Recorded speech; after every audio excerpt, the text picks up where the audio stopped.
всемирная радость Боговоплощения и последние два воскресенья перед Рождеством Христовым посвящены памяти ветхозаветных святых от Адама и до Иоанна Крестителя. Это и пророки, и судьи, и цари,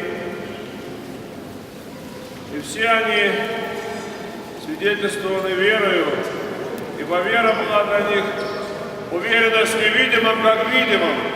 Они жили ожиданием исполнения пророчества Исаии: «Се дева член примет и родит сына, нарекут имя Иммануил», что значит «с нами Бог». Для нас же теперь вера — это лишь признание того, что совершилось 2015 лет назад. Но вера — это верность, вера — это доверие, а не просто признание существования Творца и Господа и Владыки всяческих. Именно этому научают нас ветхозаветные святые. И судья израильский Гедеон, память которого мы сугубо прославляем, вспоминая те знаменитства нашего покойного архипастыря, владыки митрополита Гедеона. Сейчас будет совершаться панихида, и после нее в 12 часов в нашем культурно-просветительском центре Знамения состоится общение, беседа небогослужебная, желающая прихожанами нашего собора и молящимися сегодня в храме. И еженедельно по благословению нашего владыки, который осветил наш центр прошлое воскресенье, мы будем совершать после божественной литургии. Наше будет продолжаться общение, за которым можно разрешить многие различные вопросы духовной, нравственной жизни, а также получить объяснение Священного Писания, тайн церковных, символа веры, праздников. И сегодняшняя наша беседа будет посвящена святителю чудотворцу Николаю, память которого мы только что совершая, вновь и вновь обращаемся к нему с молитвой и благодарностью за те чудеса, которые он вот уже 24 года бытия нашего прихода совершает здесь, и во создании собора, и в устроении нашей гимназии, и в строительстве наших приходских служб. Oh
молитвы в храме, там постояли, отстояли, ушли.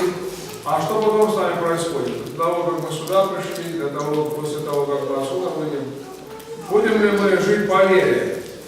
Жить по вере так, чтобы окружающие нас люди могли бы увидеть у нас и правила веры, и образец кротости, и то смирение, которому учит нас и святитель Николай, и святитель Спиридон, память которого находится в прямом соседстве с Николиным днем.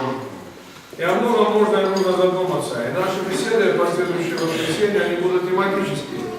Они будут посвящены объяснению богослужения, потому что участие в богослужении, к сожалению, для подавляющего большинства, это простое созерцание происходящего. Но в храм мы приходим не для того, чтобы созерцать происходящее, а для того, чтобы быть участниками того, что происходит. А происходит в храме не что иное, как встреча. Встреча человека с Богом, встреча человека с небом, встреча человека с Матерью Божией, святыми угодниками Божьими. И вот, если мы, наверное, спросим сегодня, если кто участвовал в божественной литургии, как нами воспринималось это проведенное там время? Если оно прошло как 1 минута, значит мы молились. А если мы томились, переживали, на часы смотрели, там, из угла в угол переходили, одним словом, маялись в ожидании, когда же это закончится, то, конечно, это наше состояние, а многие так и говорят, мы отстояли. Как будто бы это состояние нужно Богу. Оно абсолютно ему не нужно.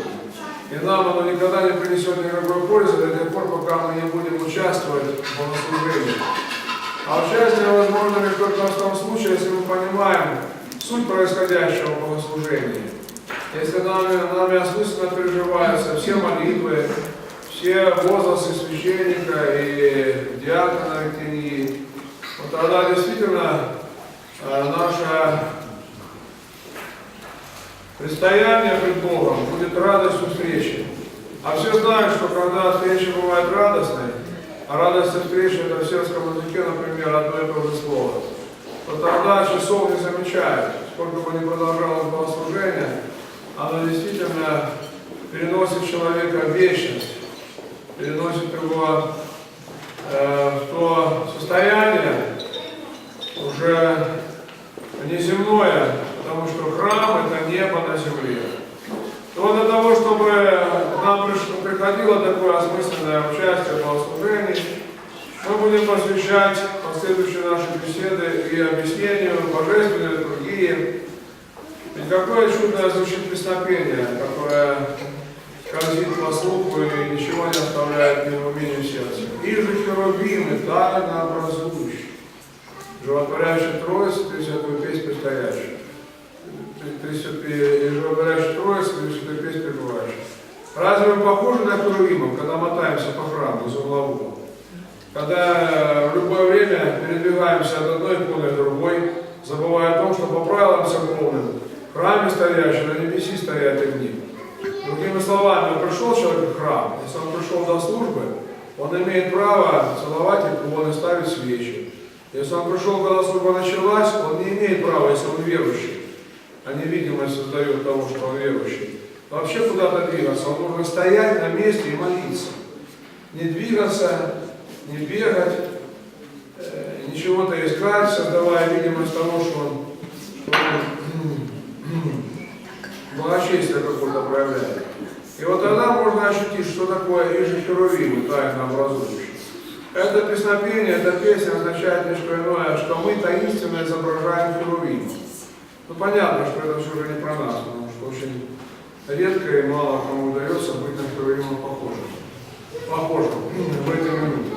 И тем более другое, когда начинается самый христианский канон, когда церковь нас призывает, станем добры, станем со страхом, ломим святое отношение в мире приносить. Мы не будем сегодня подробно останавливаться на этой очень важной теме, очень необходимой, потому что сегодняшний праздник у нас посвящен святителю чудотворцу Николаю. И о нем мы слышали и видели, как наши дети могут свидетельствует свою любовь к угоднику Божьему. Имя Николай означает «побеждающие народы». Имя Николай для нашей Русской Православной Церкви – это имя, которое связано еще с периодом до крещения Руси. Во-первых, первый князь, принявший крещение, князь Аскольд, принял крещение с именем Николая. Первый храм был построен через святителя и чудотворца Николая. И то, что вот мы с вами знаем, только два праздника, которые просторечно называются Никола летний, Никола зимний, это далеко не все дни, которые посвящены святителю Николаю, даже в тех храмах, которые не носят его имя. Потому что кроме перенесения мощей святителя Николая, кроме его рождения в жизнь духовную на небе, то есть представления в жизнь небесную, есть и день его рождения, жизнь земную, праздник, который незаслуженно был многие годы забыт, но он известен. 11 августа совершается праздник Рождества святителя Николая, так же, как Рождество Иоанна Предтечи празднуется в этот день. И каждый день недели, каждый четверг, каждая неделя посвящен святителю Господу Николаю. Возможно, кто-то из вас слышал, что есть много чудотворных икон. Одна из них находится в нашем храме. Это та икона, которая сохранилась из прежнего разрушенного собора, которая вмещает в себя частицу мощей, привезенных в наш собор из города Бари. Но есть иконы, которые известны в других местах Руси Святой. Никола Можайский, Никола Великорецкий, Никола Угринский и многие другие наименования к имени святителя Николая указывают на самые различные его чудеса, которые совершались на протяжении уже 1000 лет в нашей Святой Руси. Поэтому святитель Николай без преувеличения является самым любимым святым. Ну что значит самым любимым? Наш собор не был переполнен в день памяти святителя Николая. Поэтому, к сожалению, у многих людей сейчас другая любовь. Любовь к мамоне, любовь к князю мира сего, любовь к греху и ко всему тому, что не приводит человека к спасению, а напротив лишает его радости жизни вечной. И мы сегодня, собравшись, обращаемся к святителю Николаю с молитвой о пресвятые причудные очи Никола и утешение всех скорбящих. Нынешнее наше прими приношение от гиены избавитесь нам, Господу, молитву, благоприятным Твоим ходатайством. Вот что самое главное должно быть в наших прошениях. Молитва о том, чтобы избавиться нам от гиены. И гиена – это не состояние только, которое Господь после страшного суда определит грешникам, сказав им: отойдите от нам, проклятые, в огонь вечный, готовый дьяволу и ангелу. Гиена – это состояние в душе, в котором нет мира, в котором есть злоба, зависть, раздражительность, мстительность, памятозлобие, недоброжелательность. Все то, что противоположно и кротости, и смирению, и терпению, и любви. И вот для того, чтобы избавиться от этого состояния, очень мало захотеть, и очень мало в церкви постоять, час-другой. Для того, чтобы измениться, для того, чтобы преобразиться, нужна благодать Божия.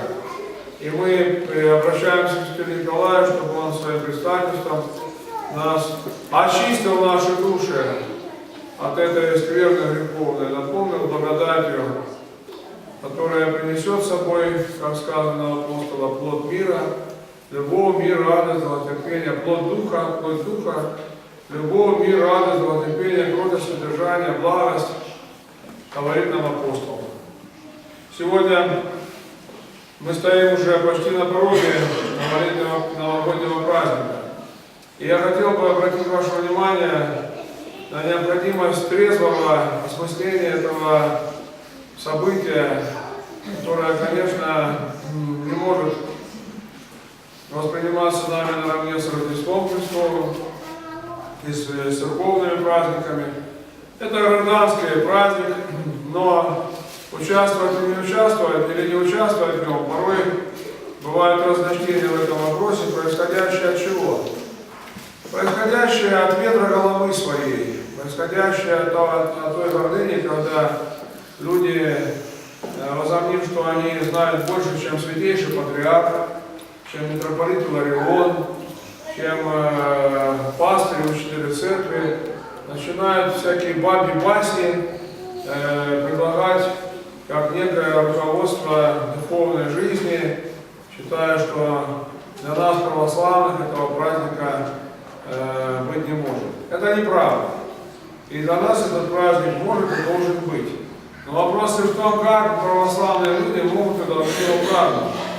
Мы молимся Господу накануне нового гражданского года. Если же мы будем в нашем соборе так же, как и святейший патриарх, и наш владыка, и во всех храмах, или почти во всех, накануне новогоднего праздника будет совершаться 31 декабря, 18 часов новогодней молитвы. Некоторые считают, что в этом событии не надо участвовать православным. Это нас не касается, говорят они. У нас другое время, а Новый год может наступить по старому стилю только 14 января.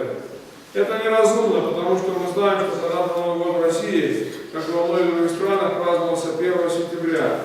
По старому стилю соблюдался полный новолетие. И вот только дети теперь празднуют новый учебный год, правда, не по старому, а по новому стилю, но вступает в Новый год именно 1 сентября. И тогда начинается церковное новолетие, тогда становится понятно, почему первый праздник, который церковь предлагает нам в нем участвовать, это Рождество Божьей Матери, потому что с него все началось. Началось все не с Рождества Христова, а с Рождества той Пречистой Девы Богородицы, которая и явилась чистейшей, кровью и славнейшей, без сравнения. Кто ее первый раз кто-то видит? Раба Божия Таисия Афанасьевна прибыла из Владикавказа, из Осетии. А почему прибыла? Нет, нельзя об этом молчать. Вот что значит любовь.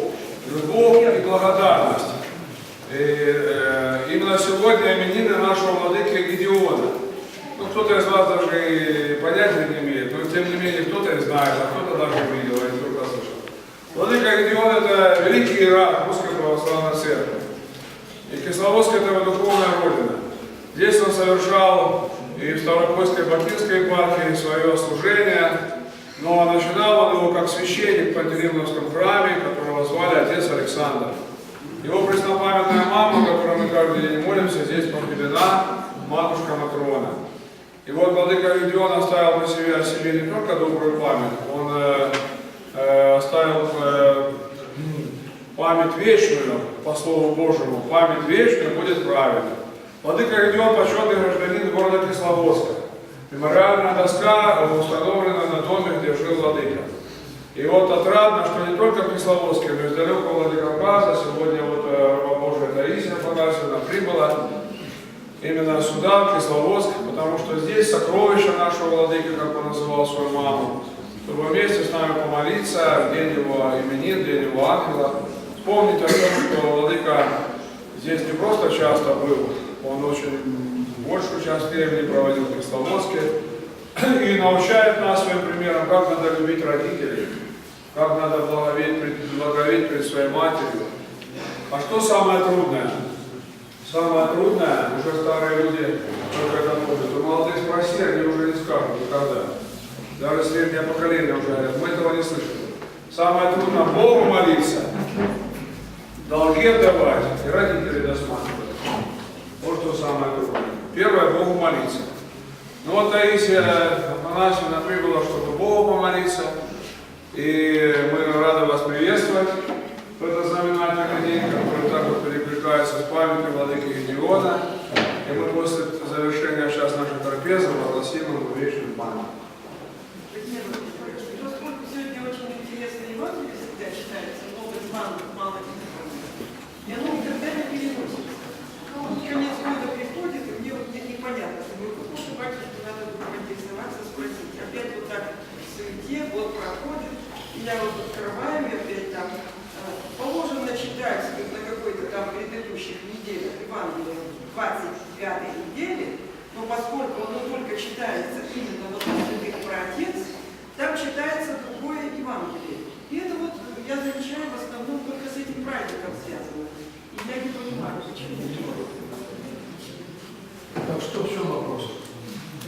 Евангелие, почему оно всегда переносится, вот это 29-й неделе, там впереди какое-то Евангелие читается, вот из мало.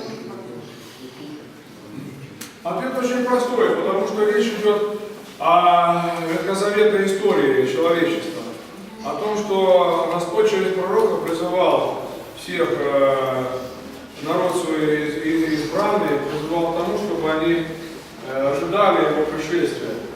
И то, что произошло при Рождестве Христовом и при его вступлении на общественное служение, нам известно, как фарисеи искали убить Господа, много раз хватались за камни, чтобы побить его камнями.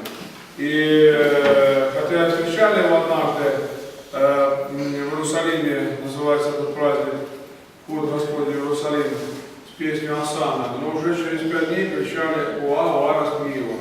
Поэтому это Евангелие является как раз таки иллюстрацией исполнения того пророчества, которое Господь говорил: «Иерусалим, Иерусалим, сколько раз хотел собрать чаплы, как птица, птенцов, но вы не захотели, если оставляется дом ваш пуст. Ибо сказываю вам, не увидите меня, пока не воскликнете благословенное имя Господне». Речь идет о том, что все те, кто не признал пришествия Мессии, не увидел в образе Христа Бога человека, они явились вот теми людьми, которые отказались участвовать в брачном пире. А почему брачный пир Господь приводит вперед как образ? Потому что притча — это всегда то, что людям понятно. А что самое великую радость доставляет человеку? Конечно, свадьба. Вот представьте, что кого-нибудь позвали бы на свадьбу, и мы бы стали рассказывать всякие такие небылицы. Про то, что один купил землю, ее надо пойти посмотреть, другой купил машину, надо проверить, все ли там в порядке, третий женился. Но понятно, что эти все ответы являются словесами лукавства, являются оскорблением призвавшего хозяина, а под образом хозяина притчи сам Господь на себя указывает. Поэтому вторая часть притчи о том, что тогда Господь разневался, Господин разневался и послал своих слуг призвать всех и нищих, увечных, хромых, слепых. Это как раз те все народы, ведь тогда был только один богоизбранный народ, и всех населявших землю. А раз они отвергли Бога, не узнали Мессию, Господь послал своих слуг, то есть учеников, ко всем народам, к нам апостола Андрея Первозванного, в Индию, Фому, в Грузию и в Аланию, апостола Симона Канонита и так далее, каждой страны. И тогда и Господь призвал, и Грузия была уже крестилась уже в IV веке, даже, а наша страна, которую апостол Андрей проповедовал, долго эти семена не произрастали, и только в X веке при крещении князем Владимиром они проросли. Поэтому то, что вот по уставу церковному эта притча читается всегда в неделю працев, это имеет очень конкретный смысл и указывает на ветхозаветное событие, которое проявлялось в голосе пророков, призывавших народ к покаянию, и затем в голосе самого Спасителя: «Покайтесь, и приблизилось Царство Небесное».